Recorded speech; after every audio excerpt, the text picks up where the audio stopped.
hello everyone आज এই video তোমালোকৰ লগত আলোচনা কৰিম যে স্পট এডমিশন কি হয় স্পট এডমিশনৰ কাৰণে তোমালোকে কি কৰিব লাগিব যদি তোমালোকে ফাৰ্স্ট মেৰিট লিষ্টত বা সেকেন্ড মেৰিট লিষ্টত এতিয়ালৈকে নাম অহা নাই তেন্তে তোমালোকে কেনেকৈ এডমিশন কৰিবা এই স্পট এডমিশনৰ জৰিয়তে যেহেতু আজিৰ দিনত আকৌ নটিফিকেশন আপলোড কৰিছে সেই নটিফিকেশনত তোমালোকক কোৱা হৈছে কেনেকৈ তোমালোকে স্পট এডমিশনৰ কাৰণে অংশগ্ৰহণ কৰিবা যদি তোমালোকে সমৰ্থ পৰ্টেলত এতিয়ালৈকে ৰেজিষ্ট্ৰেচন কৰিব পৰা নাছিলা বা মাজত এবাৰ ৰিঅপেন কৰি দিছিলে হেতু যদি তোমালোকে ৰেজিষ্ট্ৰেচন কৰা নাছিলা তেন্তে তোমালোকে নতুন আকৌ ৰেজিষ্ট্ৰেচন কেনেকৈ কৰি কেনে সমৰ্থ পৰ্টেলত এডমিশন কৰিব পাৰিবা যিকোনো কলেজত তোমাৰ মন পছন্দৰ কলেজত তোমালোকে এডমিশন কৰিব পাৰিবা স্পট এডমিশন যদি তোমালোকে অংশগ্ৰহণ কৰা এই এডমিশনত তোমালোকৰ কোনটো মেজৰ ল'ব পাৰিবা বাকি তোমালোকে মেজৰ ল'ব পাৰিবা নে তোমালোকে কলেজ যোনটো মনত বিচাৰি আছা সেই কলেজ তোমালোকে চুজ কৰিব পাৰিবা নে নাই বা এডমিশন কৰিব পাৰিবা নে নাই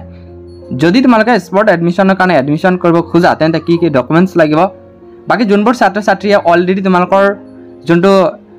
সেকেন্ড মেৰিট লিষ্টৰ এডমিশন আছিল বা ফাৰ্স্ট মেৰিট লিষ্টৰ এডমিশন আছিল অলৰেডি তোমালোকে এডমিশন কৰিছা যদি এতিয়া আকৌ কেনসেল কৰি কেনে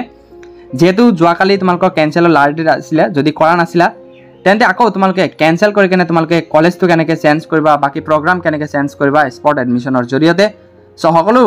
তোমালোকৰ এই ভিডিঅ'ৰ শেষলৈকে জনাই থাকিম আৰু যোনটো নতুন নটিফিকেশন আইছে সেই নতুন নটিফিকেশনত কি চেঞ্জেস আইছে সকলো তোমালোকৰ ভিডিঅ' সম্পূৰ্ণকৈ জনাই থাকিম সো এইকাৰণে কৈছো ভিডিঅ'ৰ শেষলৈকে চাই থাকিবা স্কিপ নকৰিবা যদি তোমালোকে এই চেনেল নতুনকৈ আহিছে চেনেলটো সাবস্ক্ৰাইব কৰিবা বেল আইকন টিপি অল কৰি দিবা যাতে সকলো ধৰণৰ নটিফিকেশন ভিডিঅ' তোমালোকে অতি সোনকালে পাই যোৱা আৰু যদি এই ভিডিঅ'টো তোমালোকে ফেসবুকত চাই আছা তেন্তে ফেসবুকটো ফলো কৰিবলৈ নাপাহৰিবা সো এতিয়া তোমালোকক জনাম যোনটো নটিফিকেশন আইছে এই নটিফিকেশনটো কি আছে তোমালোকে চাই লোৱা নোটিছটোত কি আছে নোটিছটোত guidance for spot admission 2024 for the student কোনসকল ছাত্ৰ ছাত্ৰীয়ে এই যোনটো স্পট এডমিশনৰ কাৰণে হয় এটো তোমালোকে অংশগ্ৰহণ কৰিব পাৰিবা সো ইয়াতে চাব পাৰিছে যে who can participate spot admission 1 those who have not done in the two round যোনসকল ছাত্ৰ ছাত্ৰীয়ে মানে যেহেতু ফাৰ্স্ট মেৰিট লিষ্ট বা সেকেন্ড মেৰিট লিষ্টত তোমালোকৰ নামটো অহা নাই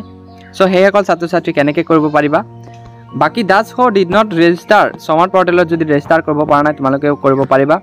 বাকি those who have wish to cancel their admission from any of the two rounds and take admission in another college subject to the vacancy of seat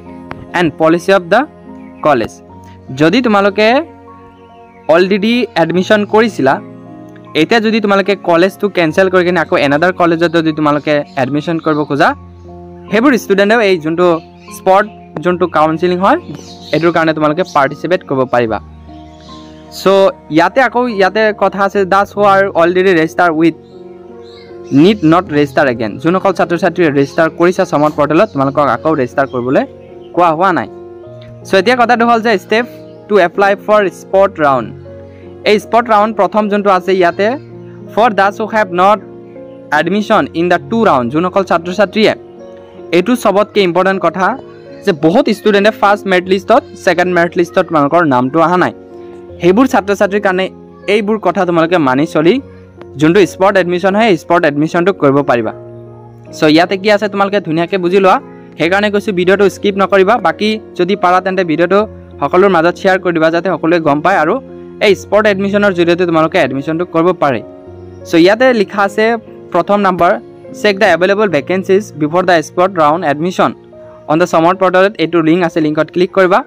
and there identify university college and program where you wish to take admission so spot admission যোৱাৰ আগতে তোমালোকে সমৰ্থ পৰ্টেলত যোনটো blue colour শো হৈছে এইটো লিংকত click কৰিবা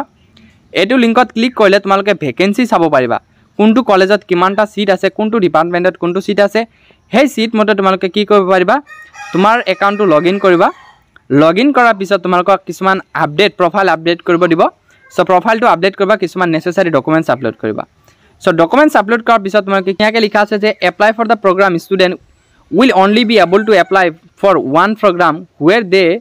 want to take admission student may be contact the college university consult before applying so ধুনিয়াকে কৈছে যে যদি তোমালোকে এডমিশন কৰিব খোজা প্ৰথমে তোমালোকে কলেজত কন্টাক্ট কৰিবা ভেকেন্সি থাকিলে তোমালোকে হেতু কলেজত এপ্লাই কৰিবা যোনটো কলেজত ভেকেন্সি থাকিবা হেতু কলেজত তোমালোকে এপ্লাই কৰিব পাৰিবা ধুনিয়াকে লিখিছে contact the college university for admissioner কাৰণে তোমালোকে প্ৰথমে কলেজত কন্টাক্ট কৰা আৰু ধুনিয়াকে তোমাৰ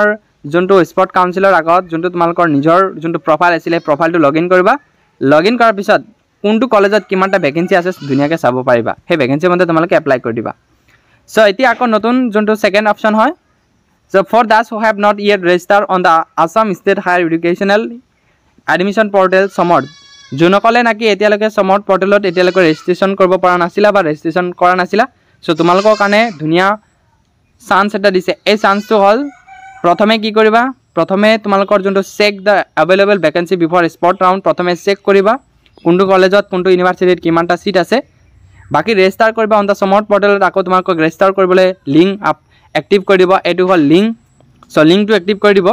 সো এক্টিভ কৰাৰ পিছত লগইন কৰিবা ধুনীয়াকৈ কেনেকৈ তোমালোকে নতুন ৰেজিষ্ট্ৰেশ্যন কৰিবা যদি তোমালোকে ভিডিঅ'টো চাব মন আছে তেন্তে ডেছক্ৰিপশ্যনত লিংক আছে এই ভিডিঅ'টো চাই কেনে তোমালোকে ৰেজিষ্ট্ৰেশ্যন কৰিব পাৰিবা সো আকৌ fill your profile and upload all necessary documents তোমালোকে ফিল প্ৰফাইল কৰিবা বাকি আপলোড কিছুমান ডকুমেণ্টছ যোনবোৰ ডকুমেণ্টছ লাগে সেইবোৰ ডকুমেণ্টছ আপলোড কৰিবা সো এতিয়া কথা হ'ল যে যদি তোমালোকে যোনটো কলেজত এপ্লাই কৰিব খোজা সেই এপ্লাই প্ৰগ্ৰামটো সিলেক্ট কৰিবা প্ৰগ্ৰামটো সিলেক্ট কৰাৰ আগতে যদি তোমালোকক কিবা সুধিব লাগে তেন্তে কলেজ পক্ষত তোমালোকে কি কৰিবা কন্টাক্ট কৰি কেনে সুধিব পাৰিবা কেনেকৈ কি হয় সো আকৌ যোনসকল ছাত্ৰ ছাত্ৰীয়ে এটা কোটা থাকে সেই কোটাৰ ডেফিনেশ্যন দি দিছে যদি তোমালোকৰ লোকেল হয় লোকেল এৰিয়া কোটা হয় তোমালোকে সেই কোটাৰ সাৰ্টিফিকেটটো দিব পাৰিবা বাকি যদি তোমালোকে স্পট কোটা অলৰেডি তোমালোকে সিলেক্ট কৰিছিলা তেন্তে তোমালোকে কিছুমান ডকুমেণ্টছ আপলোড কৰি কেনে বা ৰি আপলোড কৰি কেনে তোমালোকে যোনটো স্পট এডমিশ্যন হয় স্পট এডমিশ্যনৰ কাৰণে তোমালোকে এপ্লাই কৰিব পাৰিবা সো 5 নম্বৰ অপশ্যনটো আহিছে যে for those who have to cancel their admission from any of the 2 round and take admission in another college subject to vacancy and policy of college so etu junto notification 5 number junto option hai option to junokole naki already tumaloke first round hok second round or naam har pisat tumaloke admission korise already so admission kor pisat jodi etia ako tumaloke spot admission or joriete jodi tumaloke college to cancel kori kene ako notun eta college tumaloke admission koribo khoja tente tumalokor karone ei option to manibo lagibo prothome check vacancy koriba বাকি তোমালোকে login কৰিবা লগইনটো কৰাৰ পিছত তোমালোকৰ request for কেনসেলেশন কৰিব লাগিব এটা option আহিব ৰিকুৱেষ্ট কৰিবলৈ যেহেতু 26 তাৰিখৰ আগত তোমালোকক কৰিব দিছিলে 5টা ৰাতি আবেলি 5টা বজাৰ আগতে সো তোমালোকে যোনসকলে কৰা নাই সো যদি তোমালোকে এতিয়া আকৌ কেনসেল কৰিব মন আছে তেন্তে যোনবোৰ গাইডলাইনছ দিছে সেই গাইডলাইনছ তোমালোকে কৰিব পাৰিবা সো ইয়াতে কোনটো অপচন আছে যে candidate who have already have been admitted to particular program can raise an request for cancellations from the program from 29th June 2024 10 AM so 29 তাৰিখৰ আগত তোমালোকে কি কৰিব লাগিব কেনসেলেশনৰ কাৰণে ৰিকুৱেষ্ট পঠাব লাগিব সো ৰিকুৱেষ্ট পঠাৰ লগে লগে তোমাক কি কৰিবা 30 জুনত 3টা বজাৰ আগত তোমালোকৰ এই প্ৰসেসটো থাকিব বাকি তোমালোকে can get admission any programme in any institute till 1 July তোমালোকে কি কৰিবা 1 জুলাইৰ ভিতৰত তোমালোকৰ এডমিশনটো হৈ যাব বাকি এইখিনি কাম তোমালোকে কৰিবা যদি তোমালোকে কেনসেল কৰিবলৈ মন আছে যদি এনাদাৰ কলেজত যদি তোমালোকৰ পঢ়িবলৈ মন আছে সো তেতিয়াহে কৰিবা আদাৰৱাইজ নকৰিবা সো যদি তোমালোকৰ কেনসেল নহয় যদি the pending request cancellation will be auto cancel after 9 PM of 30 June যদি তোমালোকৰ পেন্ডিং দেখুৱাই থাকে ৰিকুৱেষ্টটো তোমালোকৰ অটো কেনসেল হৈ যাব ৰাতি 9টাৰ ভিতৰত 9টাৰ আগতে হৈ যাব মানে আফটাৰ 9টাৰ ভিতৰত হৈ যাব you will be only available process to next step update your profile and apply for the spot admission round after the existing admission in cancel by the college তেতিয়াই তোমালোকে এডমিশ্যন কৰিব পাৰিবা যেতিয়া তোমালোকৰ যোনটো প্ৰিভিয়াছ যোনটো কলেজত এডমিশ্যন অলৰেডি কৰিছিলা সেই এডমিশ্যন যোনটো কৰিছিলা কলেজত সেই কলেজৰ ফালৰ পৰা কি কৰিব লাগিব কেনসেল কৰিব লাগিব কেনসেল কৰাৰ পিছত তোমালোকে কি কৰিব পাৰিবা এডমিশ্যন কৰিব পাৰিবা সো নেক্সট 4 নম্বৰ অপচনটো হ'ল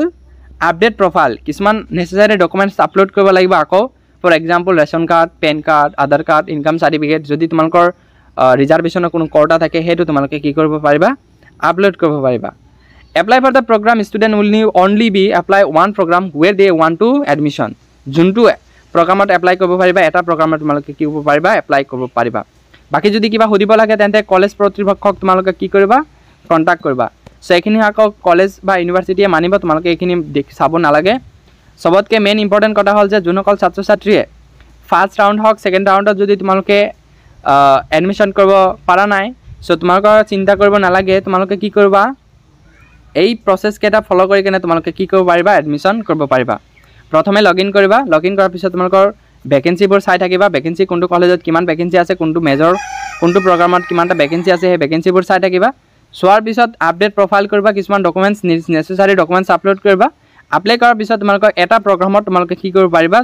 এডমিশ্যন কৰিব পাৰিবা